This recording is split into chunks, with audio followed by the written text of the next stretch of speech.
Olá, minha amiga, meu amigo. Nós vamos conversar hoje sobre os parágrafos 49 a 51 da Constituição Dogmática do Concílio Vaticano II sobre a Igreja e sua missão, a Lumen Gentium. Nós estamos no capítulo 7 desse importante documento da Igreja. E assim, nos preparamos para viver o jubileu de 2025. Aqui se coloca uma questão que é própria da Igreja Católica e também é compartilhada pelas igrejas ortodoxas orientais. Você se lembra que no credo se diz: creio na comunhão dos santos? O que é isso? Nós, Igreja Peregrina, vivemos o amor, a solidariedade e também as nossas dificuldades entre nós, os vivos. Rezamos uns pelos outros, nos ajudamos na necessidade de cada um, fortalecemos as pessoas nos momentos de crise, nas dificuldades, nas doenças. Portanto, exercitamos a intercessão porque pedimos a Deus ou aos santos e nos ajudamos reciprocamente. Ora, essa sintonia entre nós, os vivos, se estende àqueles e àquelas que já morreram em estado de santidade. São os santos e as santas, sejam aqueles reconhecidos pela igreja ou não. Eu me lembro de uma amiga que diz: meu pai morreu, mas eu sinto a presença dele. E olha o que diz a Epístola aos Hebreus, no capítulo 12, de 1 a 3. Diz: portanto, estamos rodeados dessa grande nuvem de testemunhas. E assim, deixamos de lado tudo que nos atrapalha e o pecado que se agarra a nós. Corramos com perseverança na corrida, mantendo os olhos fixos em Jesus, o autor e realizador da nossa fé. Você sabia que tem uma grande diferença que nos separa, católicos e evangélicos?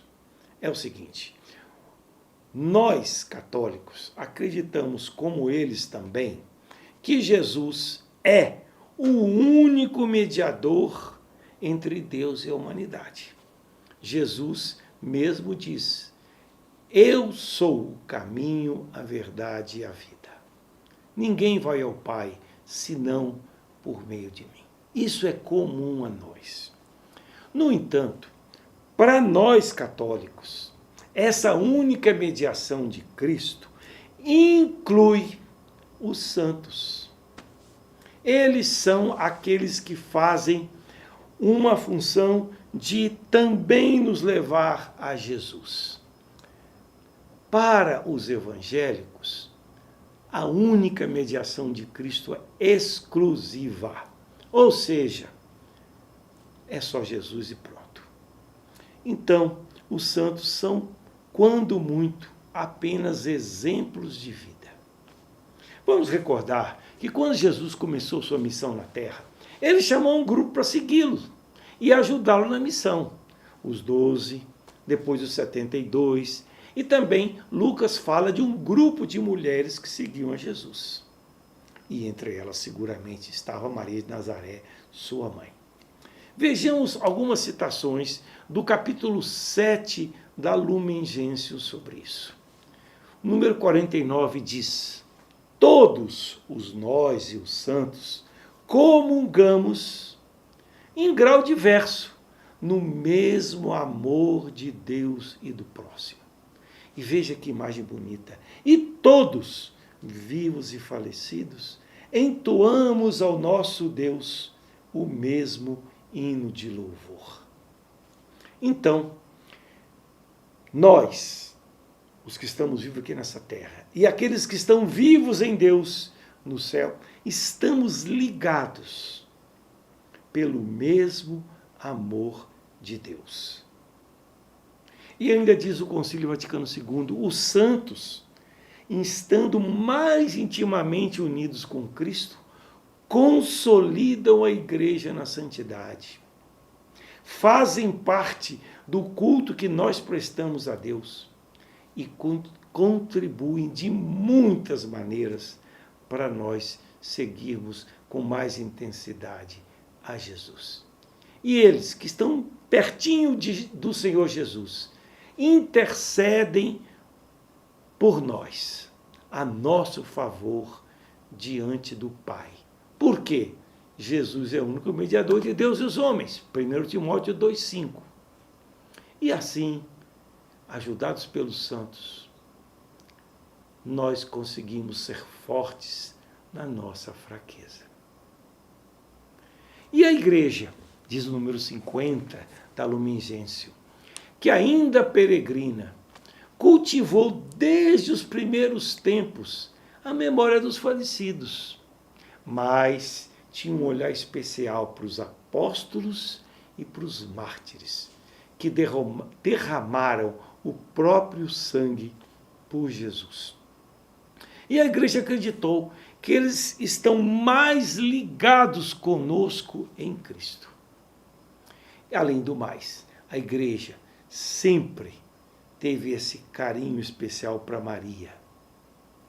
Então, não é somente por causa do exemplo que nós lembramos os santos, mas porque essa união com eles e com elas aumenta o exercício da sintonia, da caridade fraterna.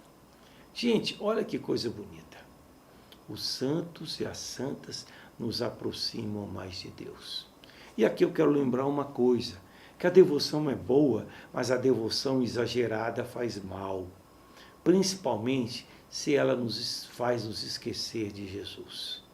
Então, tudo se refere a Jesus e nós temos que ter consciência disso, que tudo diz respeito a Jesus. Então, meus irmãos e minhas irmãs, nós vivemos o tempo presente como tempo de graça e também, muitas vezes, lamentamos, choramos pelas coisas que estão erradas nesse mundo, pelos pecados que a gente tem, que os outros também têm, pelas injustiças, pela destruição da natureza. Tudo isso faz parte da nossa vida. E quanto mais nós estivermos sintonizados com Jesus e com a causa do reino de Deus, mais nós nos sentiremos fortalecidos nesse amor. Então, como igreja peregrina, já experimentamos as promessas de Deus, a graça de Deus, a vitória de Cristo, mas de uma maneira provisória, fragmentada. E é nessa esperança que o Senhor glorificado, é o Senhor da história, é que nós caminhamos.